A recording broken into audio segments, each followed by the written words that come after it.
Gary had been working loss prevention at this Route 22 Walmart supercenter for 8 solid years. Head tackled meth, heads stripping copper wire, thrown down in close quarters combat with rabid soccer moms during Black Friday, and once used bear mace to drop a lunatic trying to ride a damn horse into the pharmacy. So, when the monitors in his windowless CCTV cave flickered, showing 4 shimmering humanoid shapes using optical camo creeping into aisle 14, cleaning supplies, Gary didn't even reach for the panic button. He didn't even put down his half-eaten frosted donut. He just leaned into the PA microphone. "Attention associates. Code 4 in household chemicals. Looks like some invisible nutjobs are trying to boost our ammonia," he drawled. Gary grabbed his heavy-duty tactical flashlight and his massive jingling keyring, his boots heavily thumping against the store's linoleum floor. The alien operatives trained in the highest tier of silent infiltration were currently standing there looking completely baffled, trying to hack the primitive padlock on a glass display case full of Tide Pods. Gary rolled up right behind them, dead silent, and jabbed the lead alien hard in the shoulder with his flashlight. "Hey, buddy," Gary said, his voice a deadpan, retail monotone. "I don't care what dimension you're from. You ain't got a receipt? You're taking a walk with me to the back security room." The lead infiltrator whipped around violently. The optical camo generator mounted on its shoulder armor still pulsed with a faint, ghostly light. They never expected to just get tapped on the shoulder from behind, let alone have their active stealth busted by some guy. The neural interface on its cranium lit up for half a second, but Gary was already dropping his weight, rotating his shoulders and swinging that 5-pound hard, anodized aluminum tactical flashlight in a vicious, full circle arc. Thud. The wet crunch was crisper than cracking open a discount frozen turkey on Thanksgiving. The optical camo generator's ceramic casing instantly detonated into fine, translucent shrapnel, spraying all over the Tide Pod boxes. The blurry, translucent figure violently snapped into reality. A 6-foot, 2 blue, skinned biological entity stood there, its compound eyes bulging like they were going to pop right out of its skull. A dislocated shoulder bone punched clean through its skin-tight tactical suit, oozing glowing blue blood. It didn't even manage to broadcast a complete distress signal before it slumped down the glass display case, collapsing into a heap on the linoleum with half its head buried in a collapsed display of 2-ply toilet paper rolls. Gary planted his boot squarely on the alien's twitching forearm. He hooked his knuckles over the high-frequency stun baton clenched tightly in its hand, gave a casual yank, and stripped the weapon, jamming the alien tech right into the belt loop of his yellow safety vest. The massive ring of keys on his hip jingled and clattered with the motion, while half a donut's worth of powdered frosting was still smeared across his chin. He flicked his eyes toward the corner of aisle 14's household racks, locking gazes with the shadow of the second alien infiltrator. Right beneath the flesh of its cranium, a pale purple psionic energy was already spooling up and glowing, its fingertips already pressing the trigger button of its neural controller. An invisible shockwave of brainwaves instantly swept across the pet supplies aisle, and a twisted mental suppression field drilled straight into Gary's brain. It was the Imperial Army's most prized mind, control tech, engineered to make any carbon-based lifeform collapse, twitch, and lose all motor function within 3 seconds. But Gary didn't even bat a damn eyelash. 8 solid years, working Walmart loss prevention, enduring 8-hour loops of brain, washing promotional PA broadcasts every single day, had essentially made his brain bulletproof. This low-frequency, uncoordinated psionic static wasn't even half as annoying as his manager yapping for 30 minutes during the Monday morning huddle. He even took a second to shove the remaining half of his frosted donut back into his coffee-stained loss prevention vest, muttering to the empty air, "Goddamn, y'all are loud. Just let me clock out on time today, will ya?" The invisible infiltrator froze stiff. The light film of its optical camouflage flickered and shuddered wildly in the air. It couldn't believe its own visual receptors. How the hell was this native human in a wrinkled, cheap vest acting like absolutely nothing was happening? Gary was already moving, his hands locking in a death grip onto the metal handlebar of a shopping cart parked in the aisle, fully loaded with 20 bags of discount clumping cat litter. A full 400 pounds of dead weight bore down on the axles, making the metal groan and squeak. He kicked off the polished tile floor, throwing his entire body weight forward with the cart. The hard rubber shopping wheels ground over the floor, unleashing an ear-piercing, clattering roar that literally made the store shelves vibrate. The infiltrator panicked and shrank back, barely reaching for the plasma weapon on its hip when the cold steel leading edge of the shopping cart slammed brutally into its knees. A sickening crack of shattering bone exploded alongside the alien's blood-curdling shriek as its knee joints snapped completely backward at an impossible angle. The optical camo generator on its waist was violently ripped off by the impact, rolling several yards away. The pale blue alien chassis instantly materialized in the air, crashing heavily into a towering mountain of dog food bags, its teal blood immediately soaking into the bright yellow packaging. Gary let go of the handle. His fingertips had just brushed the captured high-frequency stun baton on his hip when he caught movement out of the corner of his eye. Down at the end of the aisle, past the toilet paper pallets stacked to the ceiling, two cold, pale blue energy halos silently flared to life. 2 Imperial infiltrators had deactivated their failing optical camo. Their metallic exoskeletons gleamed with a cold light against the reflection of burning toilet paper, their knuckles already tightening around the triggers of their plasma pistols.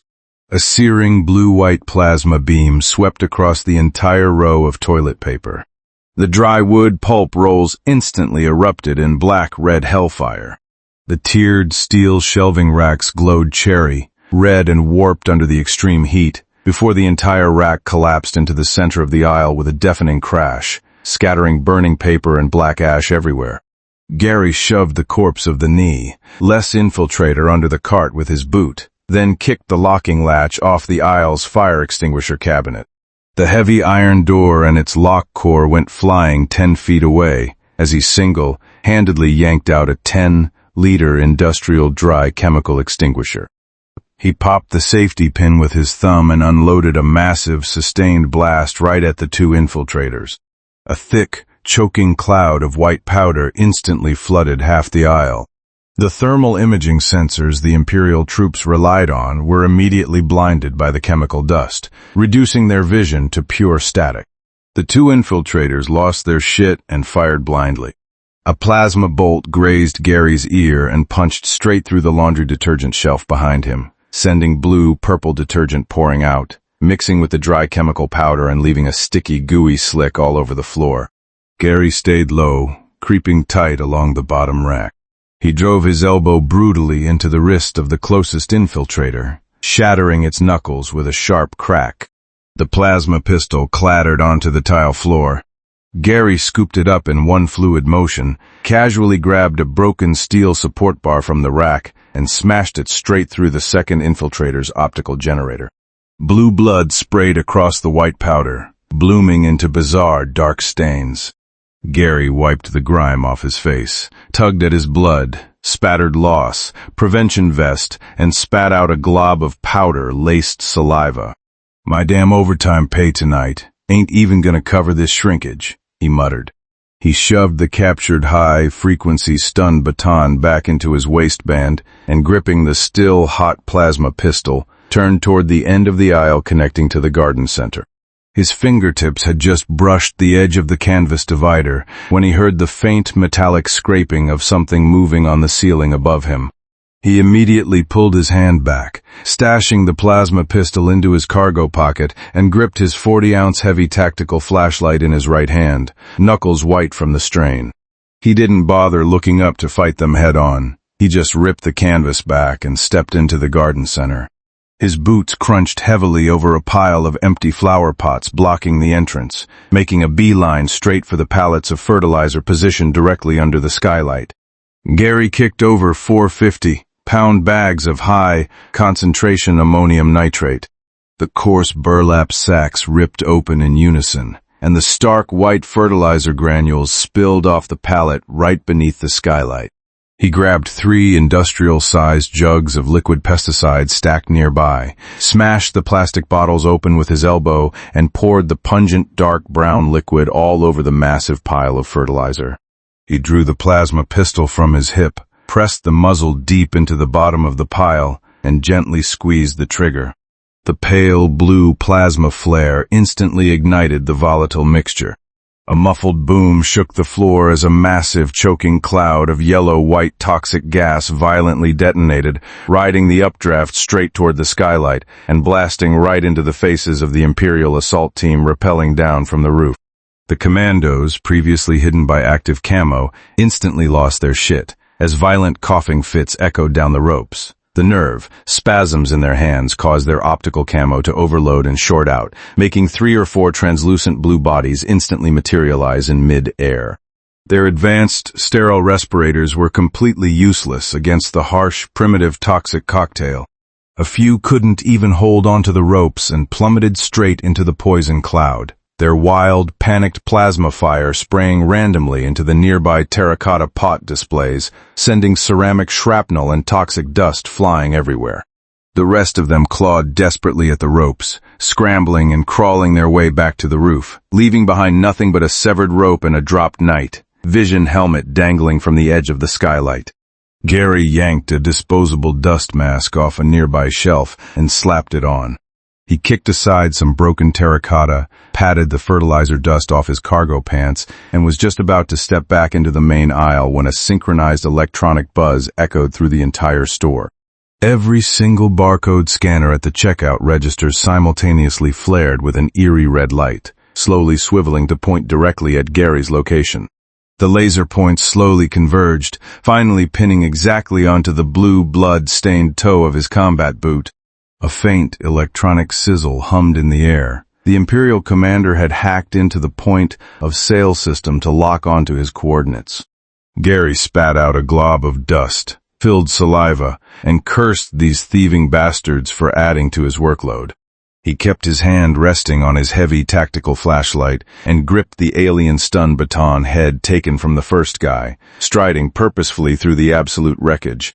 Shredded toilet paper, blown-up pottery, and alien armor shards scraped against his beat-up cargo pants while the red lasers of the scanners tracked his every move, painting a wobbly web of red lines through the smog like a swarm of blood, sniffing leeches. The main electrical breaker box was recessed into the concrete wall behind the checkout registers, secured by a rusted iron padlock.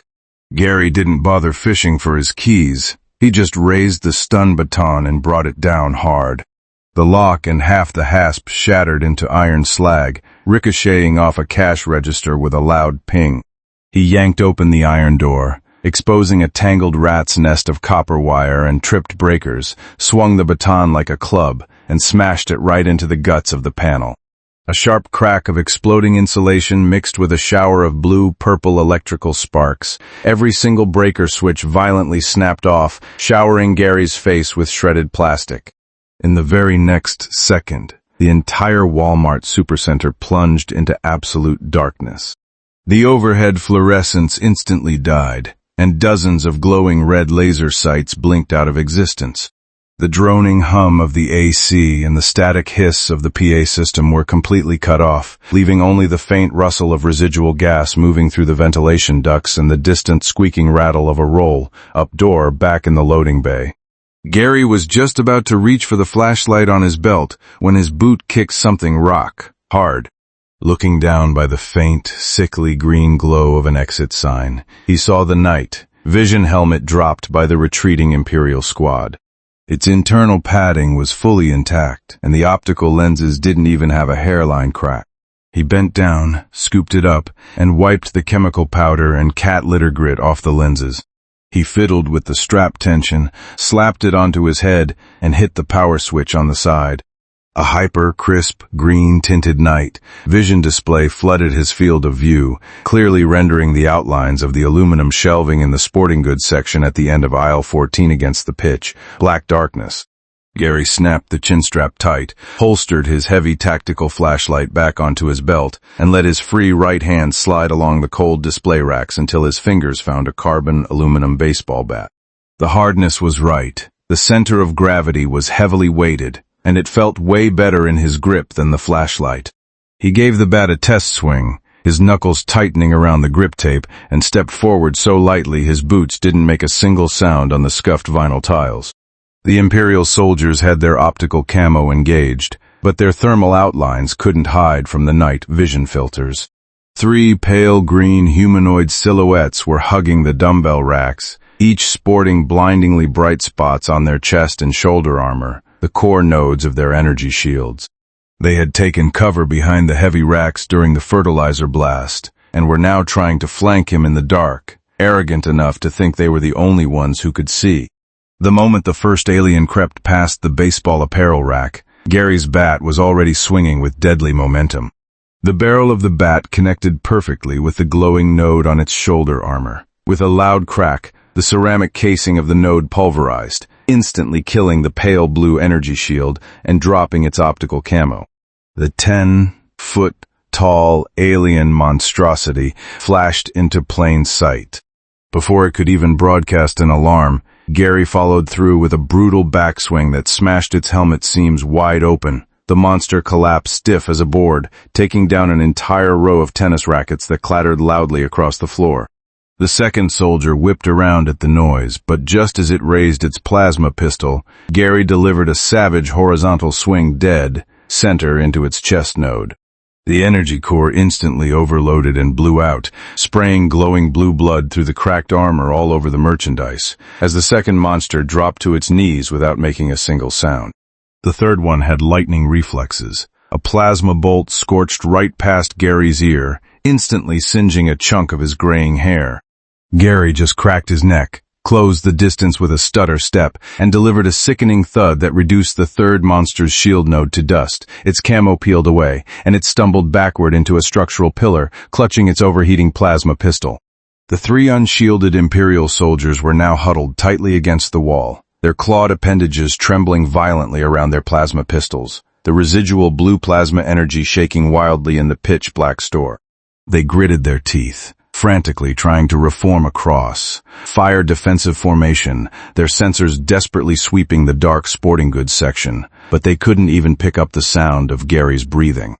Gary was casually leaning against a beam support behind them, grinding a piece of shattered plastic helmet under his boot. His left hand gripped the carbon aluminum bat, while his right hand held the captured stun baton, its sharp tip already wedged securely against the 3 thick nylon ropes anchoring the top-tier overstock shelving.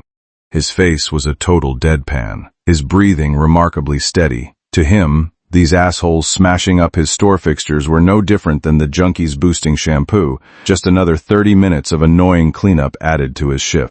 The exact second the 3 soldiers finalized their formation, and one of them broadcasted its coordinates via brainwave comms, Gary violently jammed his wrist downward.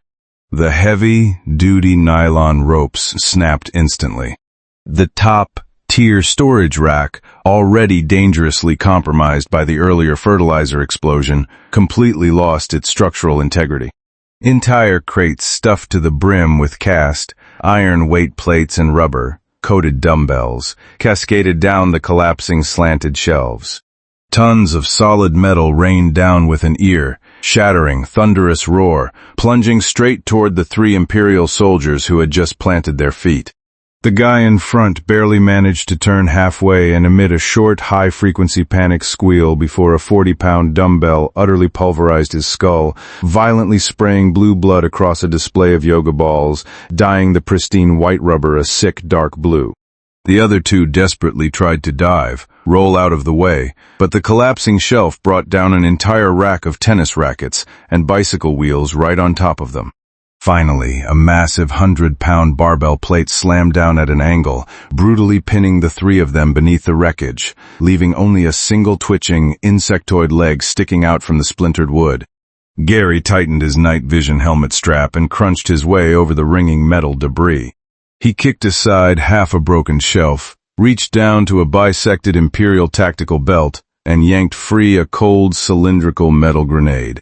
He tossed it in his hand to check the weight and casually shoved it into his cargo pocket. He had just stood back up to dust off his shoulders when a heavy, muffled groan of metal crushing wood echoed from the entrance of the sporting goods section. A slanted chunk of collapsed shelving was being slowly, deliberately pushed aside from the outside. A harsh blue energy glow bled through the widening gap, sweeping menacingly into the dark aisle. The light swept over the pile of weights burying the 3 Imperial corpses, swept past the snapped rope in the corner, and finally locked dead, center onto the pillar Gary was leaning against. Gary didn't flinch. His left hand rested on the cylindrical metal grenade at the small of his back, and his right hand squeezed the carbon, aluminum bat until his knuckles turned white. He watched as the 1,000-pound chunk of shelving was shoved aside inch by sheer brute force, raining dust and sending rogue weight plates rolling down the incline to clatter against the concrete floor. 2 seconds later, an Imperial heavy infantry unit squeezed its massive bulk into the section. Standing over 7 feet tall, its heavily plated armor radiated a cold blue energy, and a shoulder-mounted man, portable plasma cannon rested menacingly on its right side.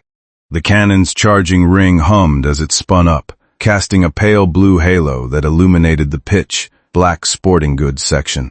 Its optical sensors instantly achieved a hard lock on Gary, its armored knee joints whining with hydraulic pressure as it slowly depressed the barrel of the plasma cannon, the intense heat radiating from the charging weapon already starting to warp and melt the rubber basketballs stacked nearby.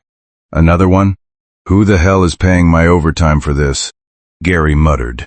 His eyes flicked to the downward slope right next to him. The manual pallet jack he hadn't had time to put away after morning restocking was still parked at the top of the incline, fully loaded with a pallet of 12-volt lead acid car batteries. At nearly 40 pounds a pop, the whole rig weighed close to 2 goddamn tons. He didn't give the heavy trooper a split second to fire. He stayed low, lunged to the top of the ramp in 2 strides, grabbed the jack handle in a death grip, and brutally kneed the hydraulic release valve. Hiss. The sharp hiss of the depressurizing valve had barely registered before the fully loaded pallet jack rocketed down the 10-degree slope, its solid steel wheels pulverizing plastic debris and rogue basketballs, making the entire concrete foundation vibrate violently. The heavy infantryman finally realized what was happening and tried to sidestep, but its lumbering armor was way too slow. The heavy steel forks of the pallet jack slammed with devastating kinetic force right into the weak seams of its lower body armor. A deafening crunch of shearing metal exploded as alien blood painted half the wall. The heavy trooper's entire lower half was instantly pulverized into scrap, while its upper torso violently toppled over onto a rack, its portable plasma cannon remaining locked in its shoulder mount, the barrel still humming and building a deadly charge. Gary wiped the splatter of alien blood off his face shield and casually strolled over to the bisected heavy trooper, reaching out his right hand until his fingertips made contact with the grip of the plasma cannon. With a crunch of his thick leather work gloves, he clamped down and violently ripped the massive 100-pound heavy cannon straight out of the dying alien's mount. Glowing blue blood dripped down the barrel onto his wrist, thick and sticky like spoiled mayonnaise, but he just casually wiped it off on the hem of his safety vest. He had exactly 40 minutes left before he could punch out, and these freaks were seriously eating into his shift handover time. The sound of heavy tactical boots echoed from deep within the aisle, the air distorting from multiple active optical camo fields. The faint glow of energy shields shimmered between the remaining toilet paper racks as 4 Imperial infiltrators moved in a tight, tactical flanking formation, the low-frequency hum of their brainwave devices audible from 20 yards away. Gary glanced at the empty metal shopping cart tipped over by his boot, bent down, and unceremoniously mounted the massive plasma cannon right onto the handlebar, whipping out a handful of heavy, duty zip ties meant for bulk merchandise and wrapping them tight around the barrel to secure the rig.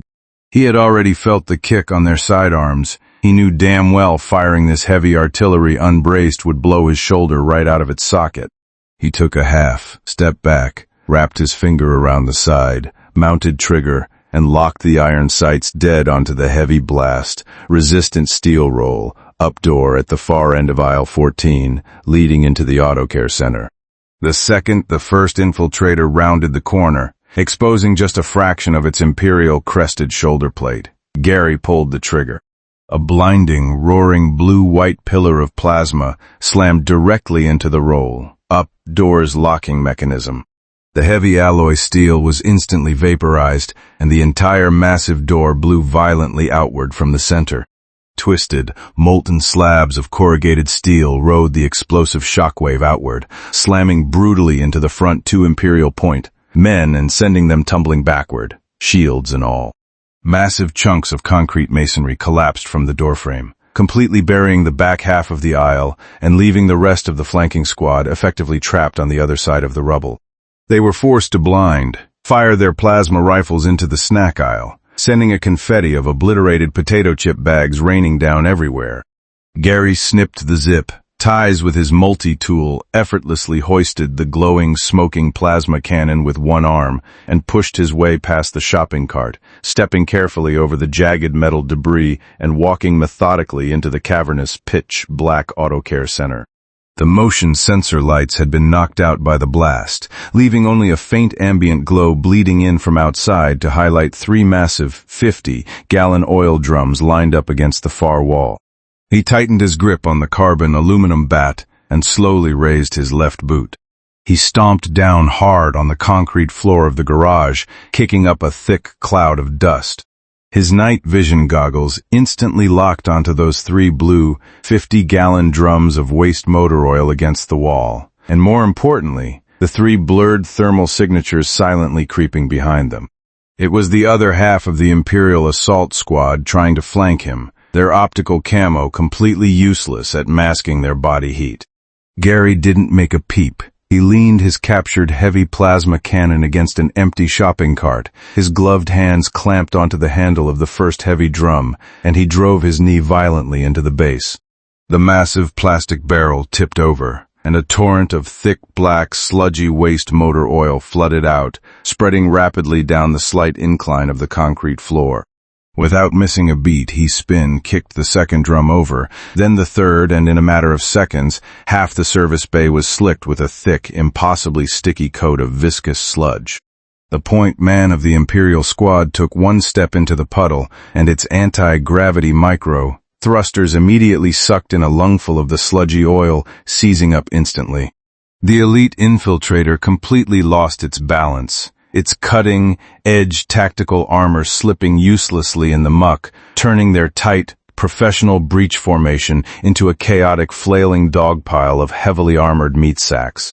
Their optical camo flickered and broke, revealing all three aliens. Desperately clawing for purchase, they grabbed onto the nearby storage racks, bringing an entire wall of spare tires crashing down on top of them. Their armor clacked and banged under the heavy rubber tires, throwing their synchronized brainwave comms into total disarray. Gary already knew exactly where his workstation was. He closed the distance in 3 long strides, ripped an air-powered impact wrench off its hook, shoved the high-pressure air hose into the intake, and dumped a handful of heavy half-pound hex nuts straight into the barrel. The second he ripped the trigger, the first half-pound steel nut screamed out of the pneumatic barrel at blinding speed, burying itself directly into the tiny gap of the first alien's shoulder shield node. It utterly annihilated the concealed optical generator inside, mixing glowing blue blood into the black motor oil as the alien slumped face burst into the sludge without a single groan. In less than 10 seconds, all 3 elite Imperial commandos were lying stiff as boards in the puddle of waste oil. Gary casually wiped a speck of dirty oil off his cheek, holstered his baseball bat behind his back, and gripped his plasma cannon, heading for the exit. The emergency intercom by the exit, hacked by the Imperial forces, buzzed violently to life, emitting a blinding blue light. An icy, synthesized, and utterly arrogant voice, sounding like someone stepping on a cockroach, echoed from the panel. It was the Imperial commander. "Filthy terrestrial pest, your pathetic resistance ends here. My logistics dreadnought has already touched down in your rear loading bay. In 5 of your Earth minutes, I will reduce you to subatomic ash." Gary reached into his vest pocket, pulled out a wad of chewed gum, and forcefully spat it directly onto the glowing comms panel, half obscuring the blinding blue light. His voice was raspy like a chain smoker who had inhaled too much industrial bleach, dripping with pure redneck apathy. Appreciate the heads up, buddy. Saves me the damn walk to go find you. I got exactly 20 minutes before I gotta punch out, so you better play nice and not make me work overtime. He yanked his night vision goggles down tight, hoisted the captured heavy plasma cannon onto his shoulder, made sure his aluminum bat was snug in his waistband, and started trudging through the wreckage. His boots crunched over shattered glass and twisted alien armor plates as he walked back through the blown-out roll, up door into the main store.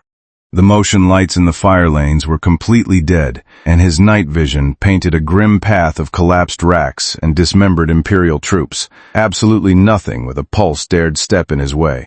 He kicked open the broken wooden door to the manager's office and made a beeline straight for the PA broadcast console in the corner. When he killed the store's main breaker earlier, he specifically left the PA system's battery backup hardwired. Sweeping a pile of outdated Christmas promotional flyers off the desk, his calloused thumb grabbed the master volume dial and violently cranked it to the absolute max. He swiped through the digital storage menu and flawlessly tapped on the exact audio file Walmart had been looping every holiday season for 3 years. A royalty-free, heavy metal Christmas remix. The kind of garbage tier remix where the bass drops were so violently aggressive they literally vibrated bags of potato chips off the end caps, making every PA speaker across the entire massive supercenter begin emitting a low, dangerous static hum. Gary slammed the blue loop play button, gripped his bat, stabilized the plasma cannon on his shoulder, and wrapped his hand around the stainless steel handle of the heavy door leading to the rear loading dock. He violently shoved the latch down, throwing the rusted steel door open so hard it slammed into the concrete wall and rained dust everywhere. The absolutely deafening, ear-bleeding heavy metal Christmas remix flooded the entire loading bay area through the vents. Gary didn't even have to do anything else. The Imperial troops, who relied entirely on telepathic hive mind synchronization for their tactics, were instantly thrown into brain-melting chaos. 2 Imperial shock troopers guarding the landing ramp of the logistics dreadnought were literally rolling around next to the grease barrels, clutching their helmets, as pale blue neural fluid oozed violently from the seams of their armor.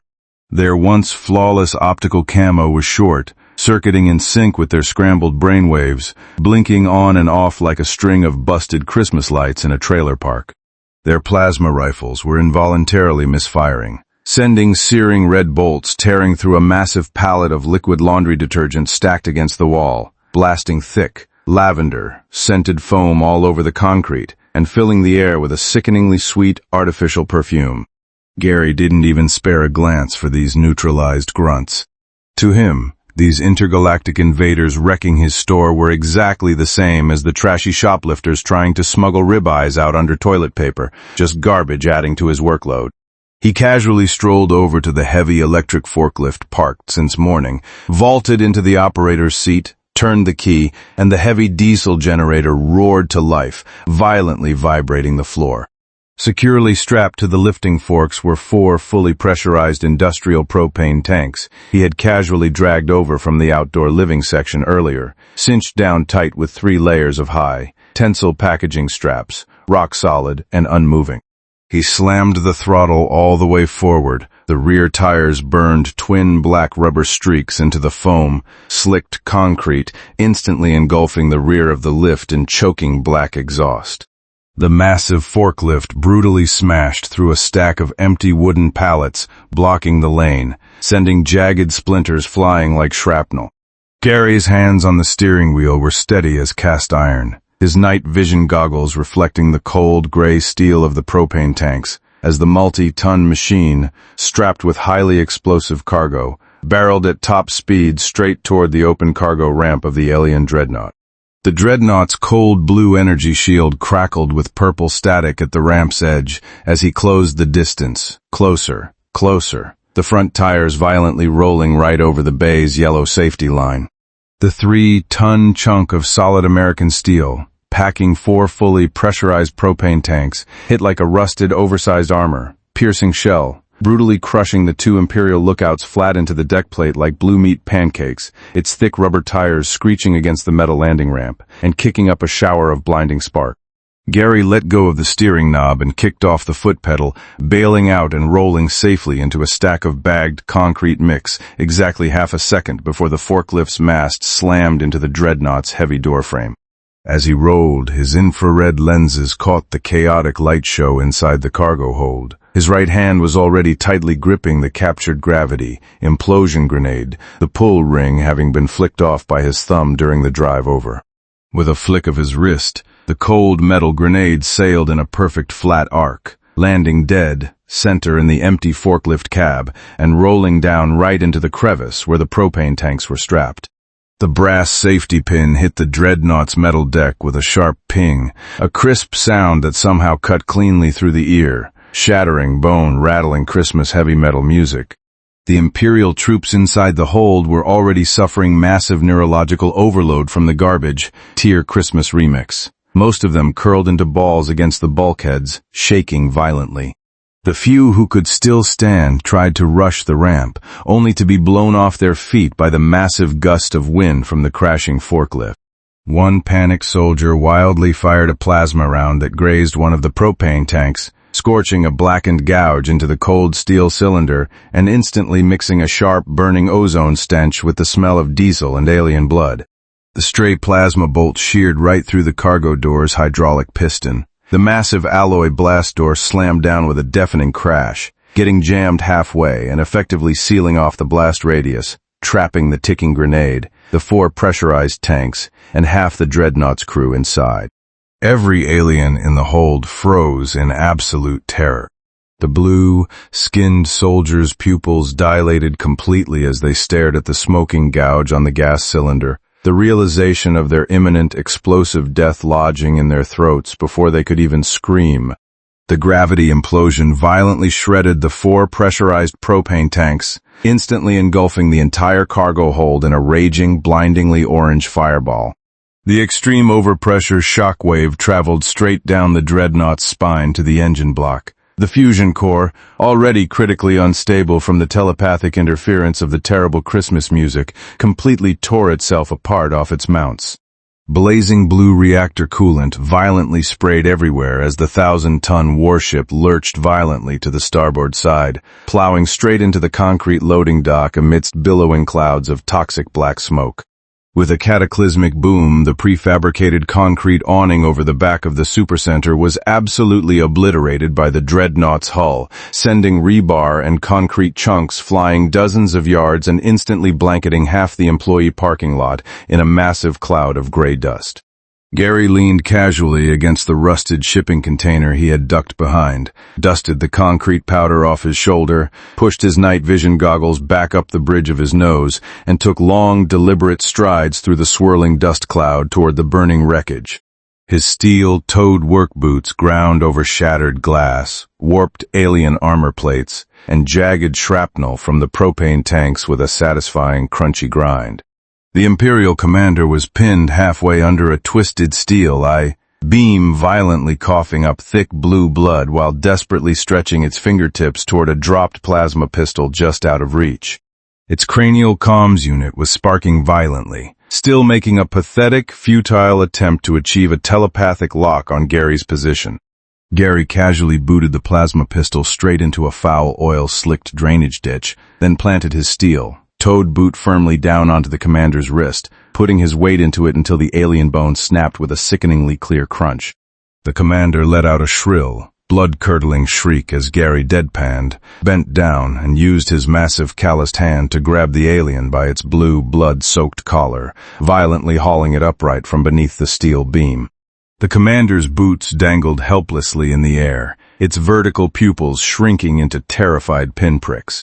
Gary had a wrinkled, half-smoked cigarette dangling from his lips, his breath plumed white in the dusty air as his thumb casually brushed against the thick roll of industrial riot, cuffs holstered on his belt. He proceeded to drag the 7-foot-tall, elite Imperial commander backward through the rubble, rebar, and splintered wood of the loading dock, hauling it exactly like he would a scumbag shoplifter who tried to walk out with a cart full of laundry detergent. The residual heat from the melting fusion core warmed the back of Gary's neck, while the commander's high-tech carapace scraped terribly against the rough concrete floor. The alien mustered its absolute final shred of psionic energy to launch a direct mental assault, but the second it touched Gary's consciousness, it was instantly filtered out as meaningless background noise, exactly like the store's endlessly looping promotional ads. Finding the squirming annoying, Gary backhanded the commander right in the back of its skull with his heavy tactical flashlight. The alien's nervous system, already severely compromised by the heavy metal Christmas music, instantly screamed, and the commander went totally limp.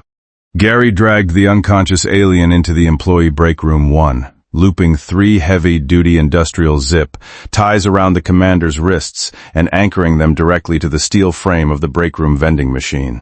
He ratcheted the zip ties down tighter than the anti-theft cables they used for imported liquor, squeezing so hard the alien's carapace cracked and oozed beads of glowing blue blood.